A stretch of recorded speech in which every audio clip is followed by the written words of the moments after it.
한 2년 정도 전부터 꽤 유행하던 투자 아이디어가 있었습니다.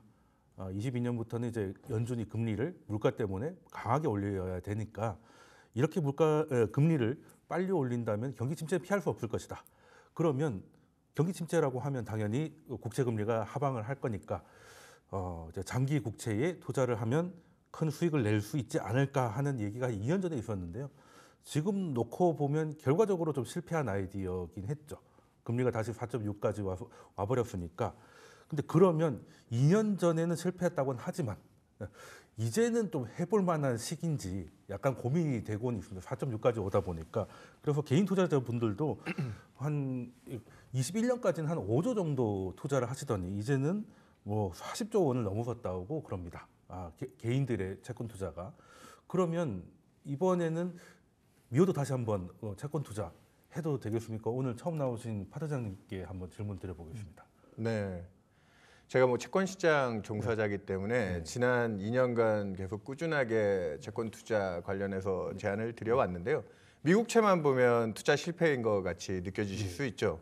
미국 10년 금리가 23년 연말까지 대략 3% 후반대 정도 기록했다가 24년 중에는 뭐 23년 10월 달에 5% 정점을 찍고 나서 23년 연말 3.8%. 그래서 연간 수익률은 대략 연초 3.8, 연말 3.8. 그래서 이자 수익 정도 챙기는 정도에서 23년은 수익이 끝났고 작년은 마이너스를 기록했습니다. 그랬죠. 작년은 3.8%로 출발한 미국채 10년 금리가 종가가 4.6%까지 올라왔기 때문에 이자 수익을 무려 4% 가까이 챙기고도 자본 차손이죠. 그렇죠. 그러니까 금리가 올라감으로 인해서 대략 5% 이상 10년짜리 국채를 사셨을 경우 그렇고 30년짜리 개인들이 굉장히 미국채에 관심을 많이 갖고 계신데 그쪽에서는 손실률이 무려 뭐 환율까지 감안하셨을 때는 2자릿대 이상의 손실률을 기록하시면서 사실 작년에 미국채 투자는 좀 가슴 아픈 부분이 분명히 존재합니다.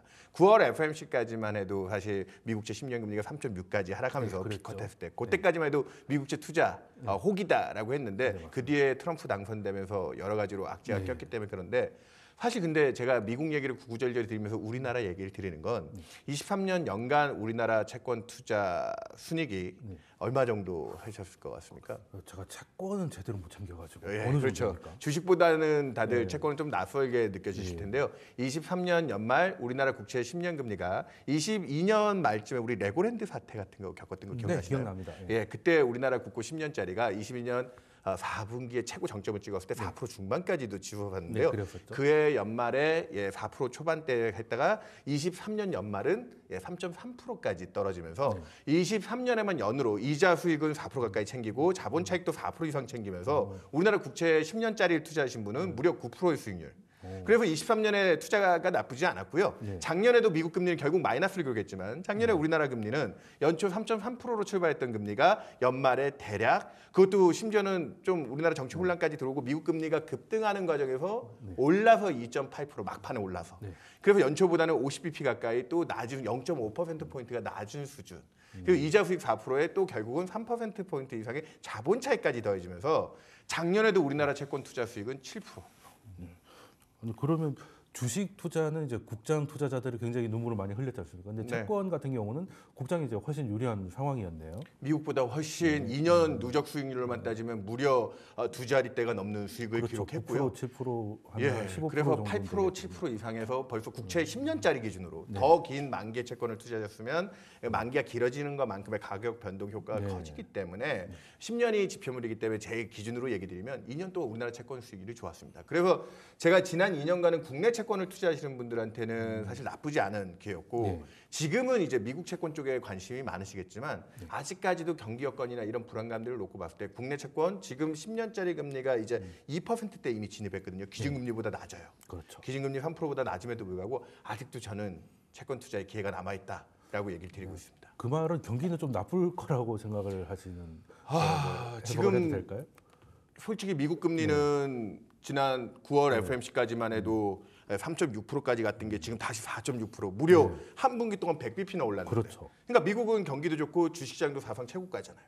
그에 비해서 우리나라는 지금 9월에도 이미 이제 3% 내외를 넘나들고 있었지만 우리 12월 말 12월 초 11월 말에 우리나라는 깜짝 연속 인하를 했잖아요. 그런 분위기 속에 한국은 상당 부분 채권 시장 강세 분위기가 계속 끌고 들어온 부분이 있기 때문에 지금도 우리나라는 채권 투자에 긍정적인 환경이 좀 경기가 어려운 미국하고 차별화된 부분 때문에 그렇죠. 미국 금리 오르는 동안 우리는 2% 2.6까지 10년 금리 빠졌다가 요 근래 올라서 2.8대 올라온 겁니다. 그리고 사실 투자 아이디어가 미국보다는 이제 한국에 맞았던 것 같습니다. 그러면은 지금 최근에 개인들이 이제 채권에 이제 관심을 가지는 거 이거에 대해서는 그 어떤 현상이라고 소장님은 해석을 하십니까? 그러니까 참 우리 윤 파트장님께서 저는 오늘 정말 우리 시청자분이 정말 적임자라 그러나요? 또는 최고의 설명을 해주실 수 있는 핵심자를 만났다. 왜냐하면 우리 돈쌤 말씀대로 채권이 어려워요. 그래서 그렇죠. 웬만하면은 몇 번 공부하다가 포기하시는 분들이 많습니다. 네. 이번 자본 차익도 어렵고 또 방금 전에 이제 말씀해 주셨는데 충분히 그럴 수 있을 만한 게 미국 국채와 우리 국채를 또 비교한 거거든요. 한국채와 미국채. 근데 또 회사채는 또 달라요. 그렇죠. 이게 차원이 다른 이야기인데 이게 워낙 복잡한 이야기가 되다 보니까 그러니까 가령 미국의 우량 회사채인 경우에는 훨씬 또 수익이 좋을 수도 있는 거죠. 그러니까 이제 채권이라는 건 결국 우리가 이 발행자에게 돈을 빌려준 거 우리가 채권자가 된 거예요. 그렇죠. 그리고 미국은 채무자 된 거죠. 근데 미국 국가를 보면은 사실상 그렇게 상당히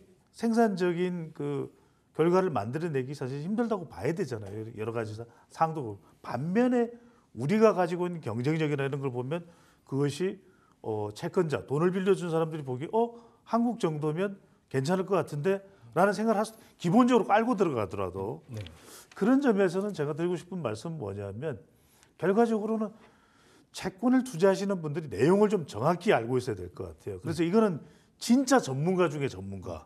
그냥 관심과 흥미로만 할 수는 있는 건 아니다. 그래서 두 가지를 제가 이제 포인트를 말씀드리려고 하는 게 이거예요. 그래서 첫 번째는 국채나 회사채의 내용에 대해서 가장 기본적인 건 좀 알고 계시라. 네. 그런데 두 번째는 뭐냐면 자본 차익이라든지 이런 부분들이 굉장히 또 금리 차이에 의해서 왜 그러냐면 실제 이제 금리가 인하할 때 채권의 수익률이 이제 높아질 수밖에 없는 것은 생각해보세요. 나는 4% 이자를 받기로 한 거예요. 그런데 금리가 내려가니까 내가 가지고 있는 채권의 가치가 더 높아지잖아요. 그렇죠. 근데 그 4%짜리인데 그렇게 된단 말이에요. 근데 이런 기본적인 의미도 잘 이야기가 일반 투자자들이 쉽지 않습니다. 그래서 하나는 뭐냐면 어디에다가 분명히 투자할 것인가 자기의 목적이 잘 설정이 돼 있어야 돼요. 그것이 설정되어 있어서 국채냐 아니면 회사채냐 그런 부분. 내가 원하는 정도의 수익률이 어느 정도냐. 우리 방송 보시면서도 채권을 한 10년 동안 투자하면서 채권이 뭔지도 모르는 분도 계세요. 그래서 두 번째는 뭐냐. 근데 그런 분들이 수익이 더 높을 수도 있어요. 왠지 아세요? 여기에는 간접 투자라는 방법이 있어요. 그러니까 직접 투자를 주식은 많이 하는 경우들이 많습니다. 왜냐하면 이게 훨씬 나은 것 같아. 내가 좀 알고 어느 정도 알고 있으니까 투자할 것 같은데 채권의 세계는 그런 세계가 좀 아닐 가능성이 높습니다. 그러다 보면 우리 오늘 나오신 윤 판트장님처럼 또는 그런 투자 기관에 간접 투자를 통한 방법이 다양하게 있어요. 채권형 ETF 방식도 있고 그 투자의 방법을 하라. 근데 짧게 제가 하나만 더 추가하면 왜 그런 말씀드리냐면 사실은 미국 주식 시장도 올해 이제 우리가 새해가 밝았습니다만 상고 화재 이야기도 나오거든요. 당장에 경제 방송에서도 그 이야기는 뭐냐면 그러면 또 채권 투자가 빛을 발휘할 수도 있습니다. 우리는 오히려 미국보다는 올해 우리 금융통화위원회가 금리를 더 인하할 가능성이 더 높기도 합니다. 그러면 그건 또 우리 채권 투자자들에게는 기회가 될 수도 있는 것이거든요. 그러니까 그런 면에서 보시면서 저는 판단을 내리는 것이 매우 중요하고 주식에만 모든 투자가 다 들어가 있어서 제가 항상 드리는 말씀이죠. 그러면 채권도 적어도 적게는 15%, 많게는 한 25%의 채권 투자 비중을 좀 우리가 고려할 필요가 있다. 이 말씀을 꼭 드리고 싶어요. 그러면 이제 그 포트폴리오에서도 일단 채권은 일단 안전자산으로 이제 많이 생각을 하시니까 특히 사실 채권에서 이익을 내려면 좀 경기가 나빠야 되지 않습니까? 맞아요. 그러다 보니까 사실 막 호황일 때 막 주식에 뛰어드는 거하고 침체를 앞두고 채권에 투자하는 거하고는 이제 약간의 투자자들의 성향도 좀 다를 것 같아요.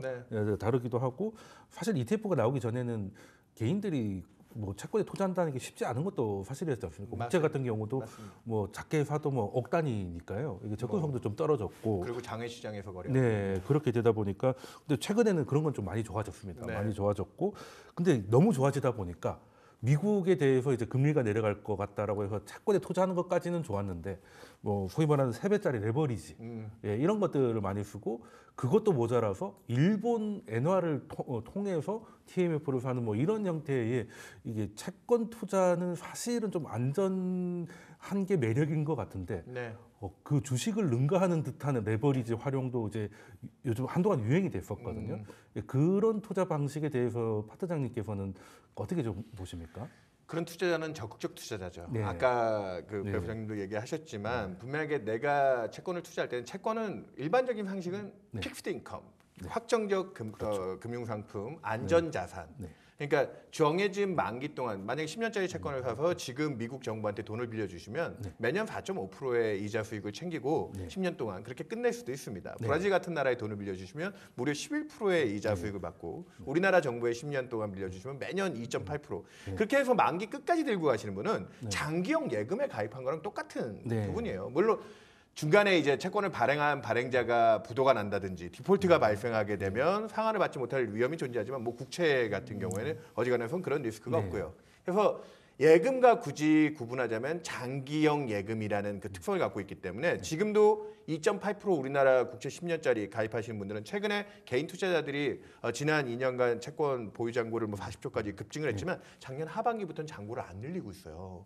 개인들이 국내 채권에서도 좀 눈치 보기가 들어간 이유 중에 제일 핵심은 뭐냐면 일단 금투세 이슈가 있어서 거기서 발생한 이자 수익에 대한 뭐 세제적인 문제, 네. 그게 이제 이자 수익 자본 차익으로 이야기되면서 거기에 세금이 부과될 수 있기 때문에 금투세가 네. 그거 이슈가 그래서 저금리 채권들이 한동안 거액 자산가들한테 많이 네. 팔렸거든요. 왜냐하면 이자를 세금을 이자 소득세를 덜 낼 수 있는 절세 상품으로 유행했는데 그렇죠. 금투세 이슈가 있어서 조금 주춤했다가 또 하나 이슈가 들어온 건 우리나라 시장 금리가 너무 과도하게 빨리 떨어졌습니다. 아까 정확하게 짚으셨지만 한국 경기가 나쁠 거라는 걱정 때문에 우리나라는 미국 금리가 오르는 과정에서도 역으로 지금 하락을 네, 했잖아요. 그렇죠. 그러니까 기준금리보다도 지금 낮은 금리. 그러니까 지금 최근에 은행에 예금을 가입하시면 대략 3% 초반대 네, 그 예금 금리 정도. 줍니다. 왜냐하면 기준금리 한국은행이 정한 금리가 3% 정도 수준이니까 아직까지 예금 금리는 3자대인데 근데 우리나라 지금 채권 운용 금리는 3년짜리 국채 금리는 지금 오늘 2.5%대까지 떨어졌고요. 네, 그러니까요. 예, 10년짜리는 2.8%. 오늘 또 CPP가 연초부터 세게 기관 투자자들이 들어와서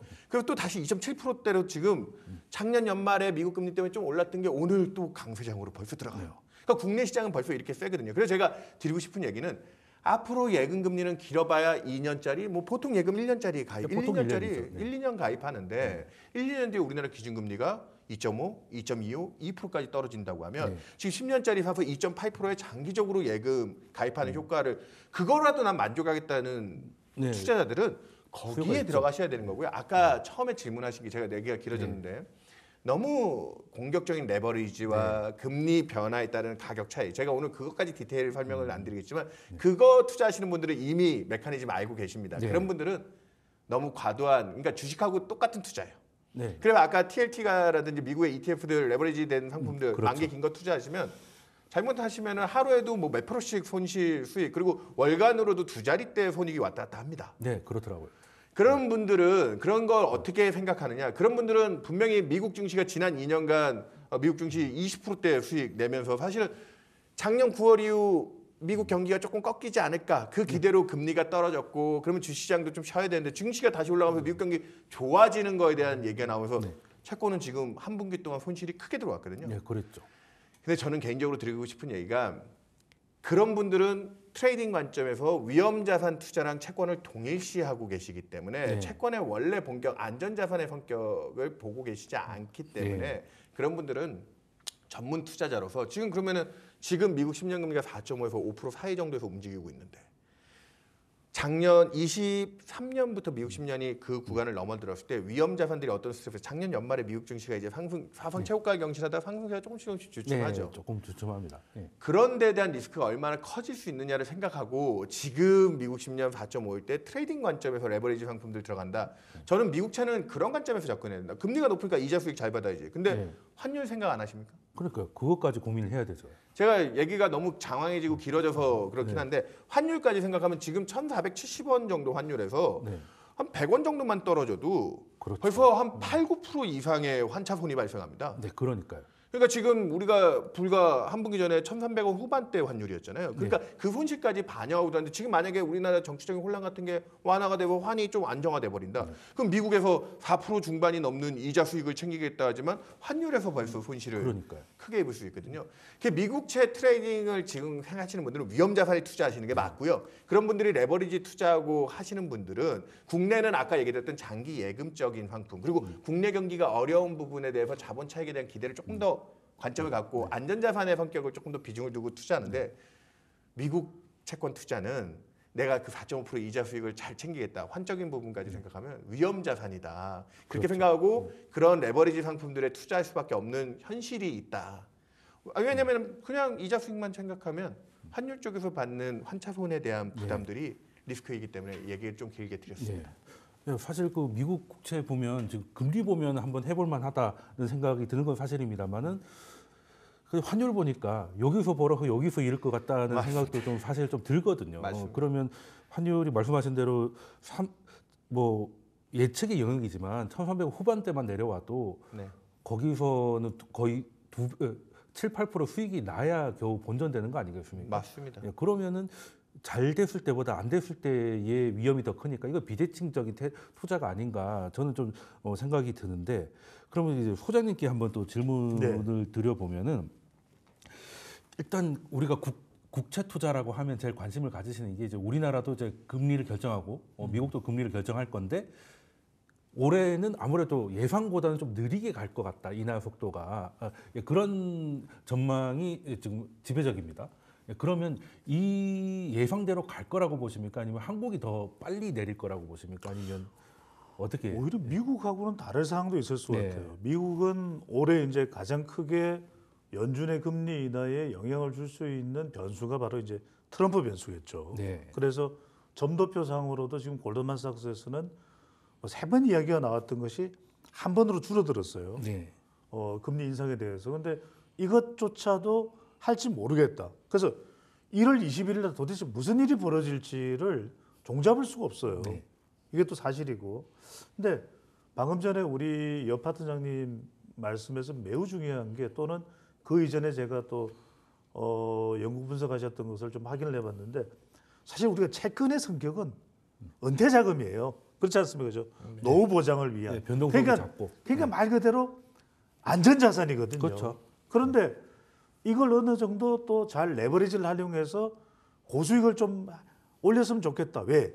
주식시장이 안 좋을 때 분명히 두매 시기가 오거든요. 그렇죠. 그게 어느 시점 또는 등등의 작용들이 발생하게 블랙먼데이가 발생하지 않습니까? 그러면 그럴 때 이른바 채권 쪽에 욕심을 낼 수밖에 없는데 그렇다면은 적어도 두 가지 요인. 하나는 우리 한국 경우에 이 경기 둔화에 대한 민감한 반응, 또 신속한 대응. 더군다나 정치 불확실성도 있거든요.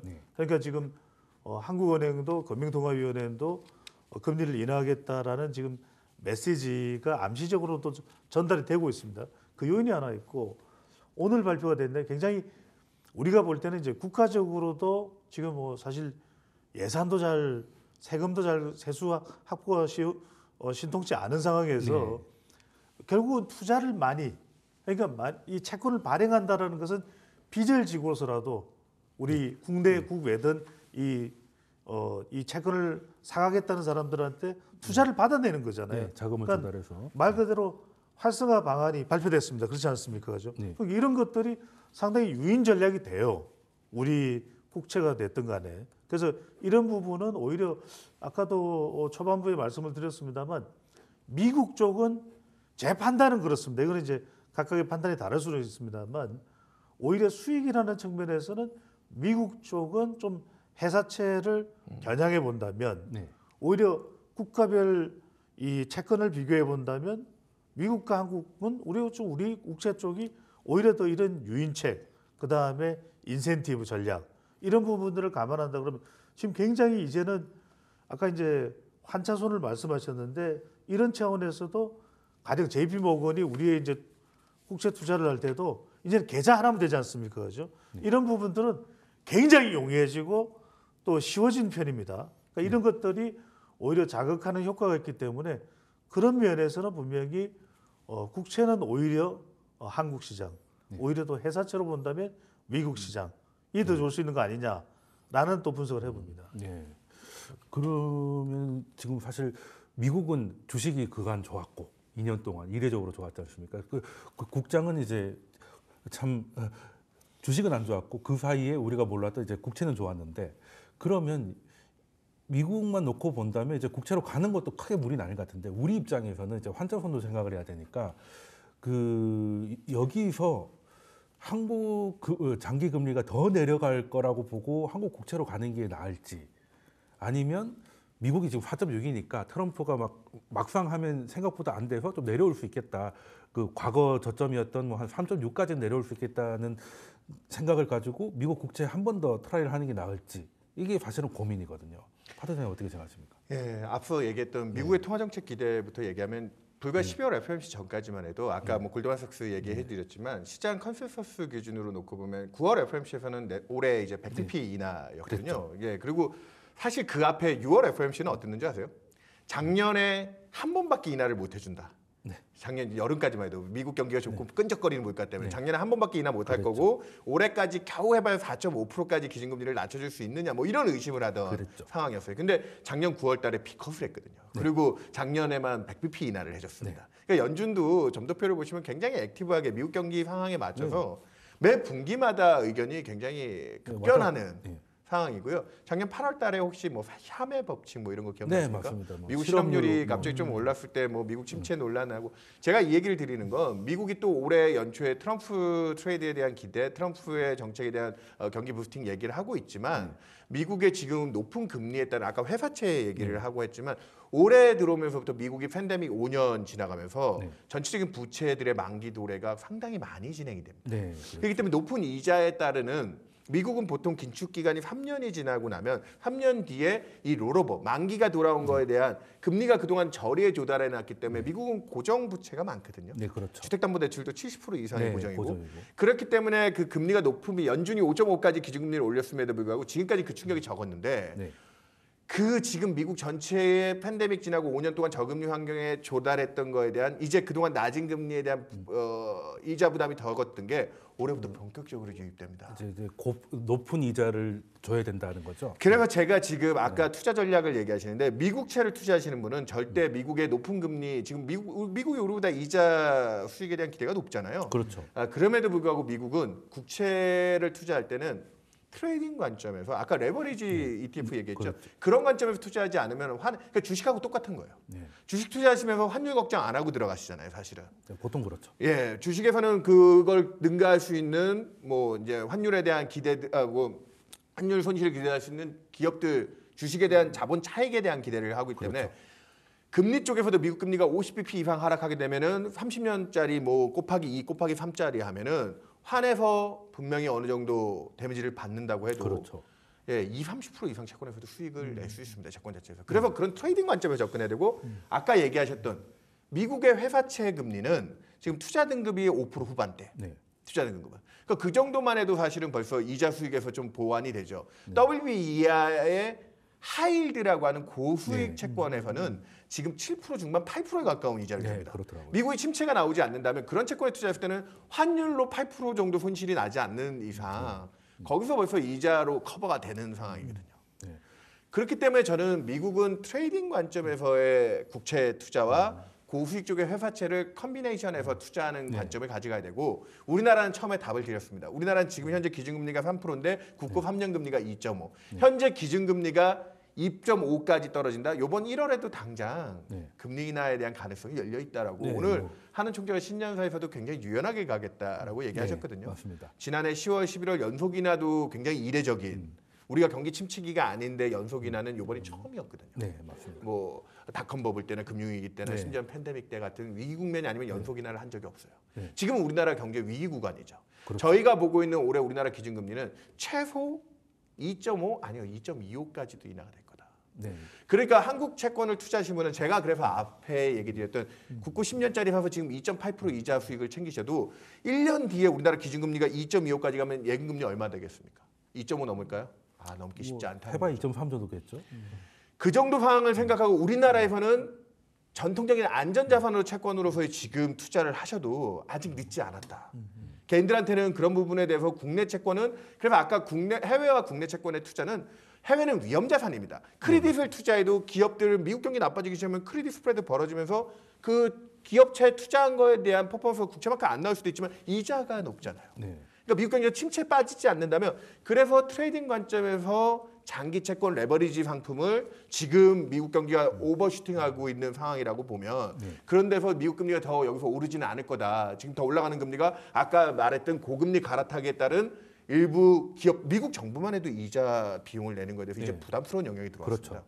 그런 측면에서 올해 미국채 10년 4.5부터는 트레이딩 관점에서 저는 접근하는 것도 유효하다. 그리고 아까 배 소장님이 추천하셨던 크레딧 채권은 절대 고수익이 있기 때문에 저는 올해 미국 경기에 침체가 오지 않는다고 봅니다. 그 정도 이자 수익에서 둘을 섞어서 위험 투자, 국내는 예금을 대체할 수 있는 안전자산으로서 지금도 장기 채권에 투자하시면 1년 뒤부터는 효자 노릇을 할 거다. 우리나라 기준금리는 생각보다 지금 많이 떨어질 위험성이 존재한다. 그러니까 파트장님께서 굉장히 중요한 말씀을 해주신 게 채권 투자에는 두 가지 생각해야 될 것이 어디에 투자하느냐도 중요하지만 기간이 참 중요해요. 그렇죠. 이게 기간이 참 중요한데 그래서 뭐 제 분석 의견은 그렇습니다. 이제 파트장님 의견을 더 주실 수 있으면 좋을 것인데 저는 우리 경우에는 뭐 정치적 불확실성, 우리가 이야기하는 어떤 지정학적 리스크 이런 부분들 요인들도 사실은 채권 거래에서 작동하지 않을 수 없습니다. 그런 분명히 있는데 저는 단기적으로는 우리의 경쟁력이 분명히 지속될 거라고 봅니다. 그러면은 단기적인 면에서는 우리 국채에 대한 경쟁력 이 부분 충분히 받아들일 수 있고 그러니까 기간적으로 본다면은 단기적으로 우리 국채에도 접근할 수 있을 테고 뭐 5년이 됐든 10년이 됐든 근데 이제 미국 같은 경우에는 장기 채권은 우리가 이제 꾸준히 그동안 매입을 참 많이 했지 않습니까? 그죠? 근데 그 이유가 있어요. 근데 여러분들이 보실 때 이게 결과적으로는 첫 번째 채권을 생각하실 때는 우리가 이자를 받는 겁니다. 이게 돈을 빌려준 거니까 말하자면 그 개념이. 그러니까 이자 소득이 있는데 아까도 말씀하셨습니다만 여기 이제 자본 차익이 있거든요. 장기가 되면 그 자본 차익에 또 비과세도 되지 않습니까? 비과세까지는 있으니까 이른바 트리플 효과가 있는 겁니다. 삼중 효과가 있기 때문에 작동하는 것이기 때문에 저는 기간을 잘 안배하는 것도 상당히 중요하다. 어디에다 투자하는 것도 중요하고 뭐 이제 성격에 따라서 하이힐드도 있고 채권형 ETF도 있고 직접 투자도 있고 간접 투자도 있지만 또 하나가 기간을 또 나누는 방법도 있습니다. 내가 투자하는 거에 10년형, 20년, 30년 또 단기형으로 나눠서 투자하는 방법. 이 부분도 저는 채권 투자에서 좀 그 정도 부분은 기본적으로 공부하시고 투자를 하신다 그러면 상당히 도움이 될 것 같아요. 네, 그럼 두 분 말씀을 짧게 잠깐 종합을 해보면 환율 같은 거 고민하지 말고 앞으로 내려갈 금리니까 지금의 높은 금리를 좀 오랫동안 취하고 싶으신 분들은 이제 한국 국채에 투자하는 것도 안전한 방법이다 말씀을 주셨고 미국이라고 하면 이제 환율이라는 변수가 하나 더 끼어들긴 하지만 크레딧몰 이제 그 회사채하고 국채는 좀 나눠서 볼 필요가 있겠다. 근데 하나 아까 말씀 주신 대로 지금 회사채들도 팬데믹 이후로 이제 만기가 거의 다 돌아왔으니까 높은 이자 비용을 감당을 해야 되는 기업들이 많아질 거 아니겠습니까? 맞습니다. 그러면 그 기업 회사채들은 좀 위험해질 수도 있는 거 아닐까요? 그래서 저는 지금 미국 경제에 대해서 많은 분들이 주가가 2년째 20%씩 오르고 이것도 굉장히 이례적인 상황이거든요. 그렇죠. 근데 그 원인에 대해서 원인 파악들을 많이 안 하시더라고요. 그럼 미국 좋잖아라고 얘기하시는데 제가 오늘 시간 관계상 구구절절히 얘기를 못 드리지만 지난 2년간 미국 경제 좋은 부분에 의해서 좋은 부분은 미국이 이렇게 연준이 열심히 긴축하고 물가를 잡겠다고 통화 정책에서는 유동성을 많이 쟀는데 어디서 돈이 나서 미국이 그렇게 좋았느냐? 미국 정부가 생각보다 돈을 많이 썼습니다. 그 재정 정책을 엄청 GDP 대비 재정 적자를 7% 이상 지금 쓰고 있거든요. 그리고 작년에는 최고 많이 썼을 때 작년 10월달에 미국 10년 5% 갈 때는 3분기에만 미국채 순 발행량이 1조 달러. 우리가 1년에 GDP가 2조 달러. 우리나라 국민들이 뼈 빠지게 일해서 2조 달러 조금 넘게 버는데 미국은 한 분기 동안 미국 정부가 돈을 빚을 내 가지고 1조 달러 그냥 확 뿌려보내니까 미국 경제가 작년에 원래 경착륙 걱정하다가 이 작년이 아니죠. 23년. 그랬죠. 23년에 경착륙 걱정하다가 결국 2% 후반까지 갔거든요. 네, 뭐 이륙을 해버렸죠. 뭐. 아니, 그러니까 그 원천이 뭐냐면 채권을 많이 찍어서 정부가 그것 때문에 금리도 올라갔지만 경기는 좋게 만들었어요. 그 후에는 누가 봤느냐? 주식이 봤어요. 미국 국민들이 봤어요. 근데 그 대가는 뭘로 들어오냐? 그래서 지금 금리가 높아요. 근데 이제 만기가 돌아와요. 그러면 올해 미국 정책의 포커스는 전 최근에 그래서 제일 미국에서 정책에 중요하게 봐야 되는 게 트럼프가 재정을 많이 쓸 거라고 생각들을 하고 계시거든요. 또 감세를 해줄 거고 법인세를 뭐 21%에서 15%까지 낮추고 부자 더 감세. 생각보다 일론 머스크가 최근에 나치부라고 하나요? 미국의 예산 효율부 있지도 않은 부서를 뭐 만들어서 도진가 하는 도지 나치부를 만들어서 그쪽에서 미국의 그동안 무리했던 예산 재정들을 재정립하고 가면 생각보다 무리한 확대 재정에 따르는 금리 푸시보다는 오히려 정부가 돈을 덜 쓰면서 경기적인 부분은 조금 지금도 올해 미국 성장률 2% 넘는다고 난리거든요. 그렇죠. 그러니까 정부가 재정이 무리하지 않고 정책의 포커스는 전 그렇기 때문에 올해 한 1분기 지나서 2분기 넘어가면 작년에도 분기마다 미국 통화 정책이 이번에는 올해 결국 작년에 3월에부터 인하한다고 연초에 난리였거든요. 근데 여름까지도 인하 못했잖아요. 그러다가 3분기 들어왔더니 갑자기 미국 경제 망한다고 뭐 빅컷 해야 된다 난리치다가 그리고 4분기 들어와서는 또 미국 경제 좋다고 지금 또 인하기다 후퇴하고. 저는 올해도 그거 반복될 가능성이 높다고 봅니다. 대신 진폭은 줄겠죠. 인하를 해가는 과정이 있기 때문에. 그래서 저는 미국의 통화정책 기대가 올해 뭐 50, 심지어는 그것도 쉽지 않을 것 같다. 뭐 한두 번 지금 거의 하느냐 마느냐. 뭐 동결 얘기도 나고. 저는 그거보다는 뒷단에 가면 또 매 분기마다 요 울퉁불퉁한 그 범피로드를 올해 미국 경제에 갈 거고 이 높은 금리에 대한 스트레스가 다시 연준의 통화정책을 아래쪽으로 끌고 가는 기대를 또 줄 거다. 그래서 지금 미국의 채권에 투자하시는 분은 미국채 10년 4.5% 이자 수익보다는 작년에 빅컷 했을 때 3.6%까지 빠졌잖아요. 거기까지 뭐 지금 갈 수 있을까 또 언감생심이겠지만 50bp만 하락해도 지금 들어가시는 분들은 뭐 TLT 같은 걸 곱하기 2짜리 사시면은 환율 쪽에서 일부 손실을 본다고 한대요. 우리나라 정치가 안정화돼요. 그래도 저 원달러 환율이 단기간에 1,400원 밑으로 가기도 쉽지 않다고 보거든요. 그렇죠. 그렇게 된다 해도 뭐 환율에서 한 3, 4% 손해를 봐도 두 자릿대 미국채 투자 수익이 나올 수 있다 아직은. 저는 그 정도의 미국채 투자 메리트가 남아있다 보고 있습니다. 그럼 일단 사실은 미국 경제가 좋은 게 그냥 진짜 진정한 의미에서 좋은 게 아니라 정부가 이제 빚을 대신 지면서 이제 펌핑을 했기 때문에 근데 이제는 그게 부담스러우니까 그게 잘 안 되면 결국에는 그 부담을 연준이 뒤집어 써야 되고 그러면 이제 생각보다 금리를 더 많이 낮출 수 있을 거니까 그때 트레이딩 관점으로 이제 하면 좋다는 말씀이신 거죠. 작년 6월 달에 딱 그랬다니까요. 3월 FOMC에서 75bp 인하해 준다는 거 6월 FOMC에서는 한 번밖에 못 하겠다. 그랬는데 9월에 빅컷했죠. 그럼 올해는 사실 증시나 금리나 그러면 작년하고 좀 비슷한 흐름을 가져갈 수 있겠다는 생각이 살짝 드는데 그러면은 그 소장님께서는 그러면 우리는 그 일반적인 투자자들은 플랜을 어떻게 짜니 트레이딩을 내가 못하겠다 이런 분들도 있잖아요. 그렇죠. 그런데 정말 이제 올 한 해가 어떻게 될지는 또 가보지 않은 길이에요. 네, 그렇죠. 근데 분명한 거는 트럼프 1기를 생각해 보면 트럼프 1기 때 많은 재정 지원을 했던가요? 아니에요. 그러니까 트럼프의 전략은 부동산 재벌인 트럼프의 전략은 반드시 거래가 있어야 되지 일방적으로 지원해 주는 건 없어요. 근데 바이든 행정부의 특징은 코로나 국면도 있었지 어떻게든 미국 경제를 살리기 위한 접근을 합니다. 제롬 파월 연준 의장도 상당히 독립적인 위치에서 판단을 내리고 우리가 바이든과 파월이 충돌했다는 이야기는 우리 뭐 딜사이트가 됐던 경제방송에서 안 하잖아요. 그러면은 재정적 접근이 아니라 그냥 세제 접근이에요. 법인세 내려줄게. 그건 지원해 준 게 아니란 말이에요. 그다음에 두 번째는 뭐냐면 다른 나라 관세들은 높여버릴게. 그래서 상당히 저는 올 한 해 인플레 가능성이 상당히 예상되고 있다. 예고되고 있다.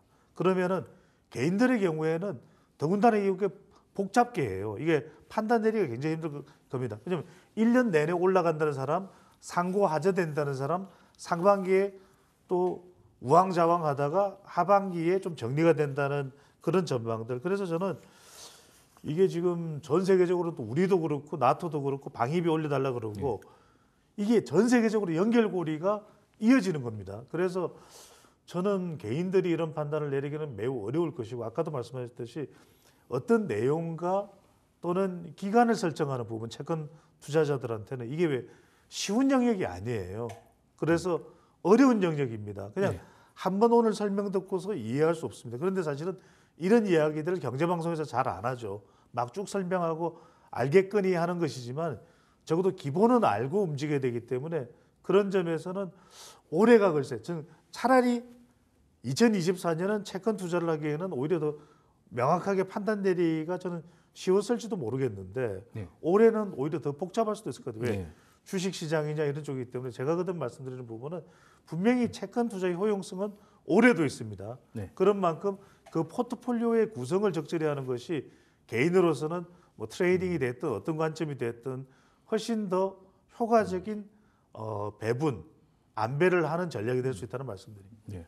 그럼 국내 채권 투자자들은 이제 파 대장님 말씀을 들어보니까 이제 금리가 더 현재 경기를 보다 견딜 수 없는 높은 금리니까 내려갈 수밖에 없을 거니 이제 국채는 이제 그 한국 거를 하는 것도 좋을 것 같다는 생각이 좀 드는데 그럼 미국을 얘기하려고 하면 또 변수가 하나 있기 때문에 이거는 두 번째 주제에서 다뤄보도록 하겠습니다.